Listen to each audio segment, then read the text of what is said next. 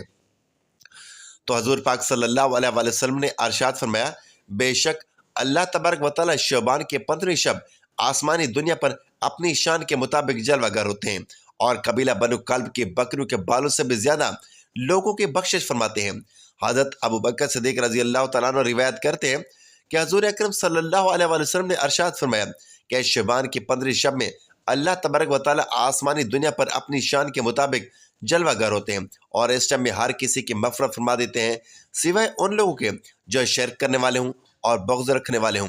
اور ایک دوسری روایت میں آتا ہے کہ نبی کریم رؤوف الرحیم صلی اللہ علیہ وآلہ وسلم نے ارشاد فرمایا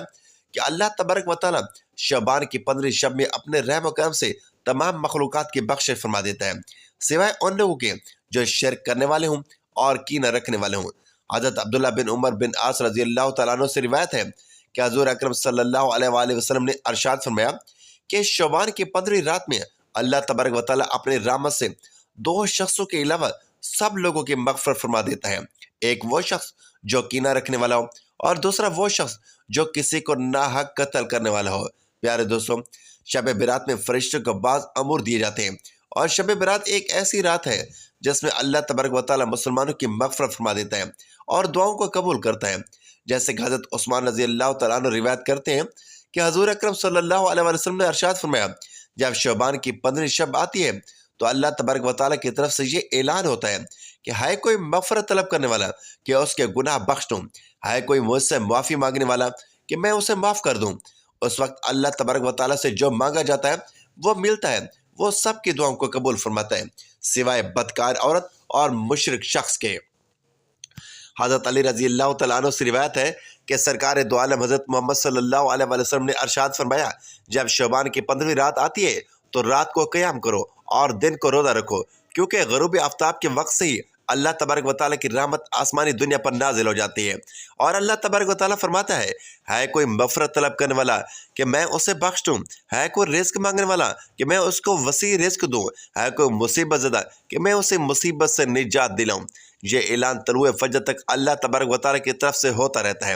پیارے دوستو، حضور اکرم صلی اللہ علیہ وسلم نے ارشاد فرمایا کہ شعبان میرا مہینہ ہے۔ روایات میں آتا ہے کہ حضور اکرم صلی اللہ علیہ وآلہ وسلم ماہ رمضان کے علاوہ شعبان المکرم میں سب سے زیادہ روزے رکھا کرتے اور اللہ تبارک و تعالیٰ کی عبادت کے لیے کمر بستہ ہو جاتے اور حضور صلی اللہ علیہ وآلہ وسلم شعبان المبارک میں بہت زیادہ اللہ تبارک و تعالیٰ کی عبادت کیا کرتے ہیں اور صحابہ کرام کو اس کی تلقین کیا کرتے ہیں۔